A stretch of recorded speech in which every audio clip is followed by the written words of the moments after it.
Bangladesh football আজ এক গুরুত্বপূর্ণ মোড়ের সামনে দাঁড়িয়ে। প্রায় ৪৫ বছর পর এশিয়ান কাপের চূড়ান্ত পর্বে খেলার স্বপ্ন বাঁচাতে কায়তাক স্পোর্টস পার্কে খেলতে নামছে জামাল ভুঁইয়া, হামজা চৌধুরী সহ পুরো দল।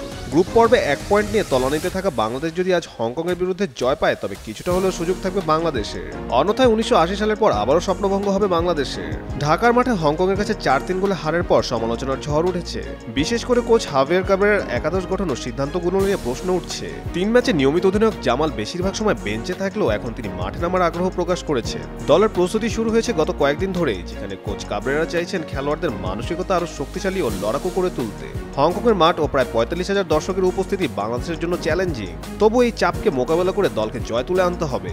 হংকং কোচও বাংলাদেশি তারকা হামজাকে বড় বলেই দেখছেন এবং তার খেলায় সতর্ক রয়েছেন। মঙ্গলবার সন্ধ্যা ৬টায় শুরু হওয়া ম্যাচটি শুধু ৩ পয়েন্টের জন্য নয়, দলের ভবিষ্যৎ ও কোচ কাবরেরার দায়িত্বের উপরও প্রভাব ফেলবে।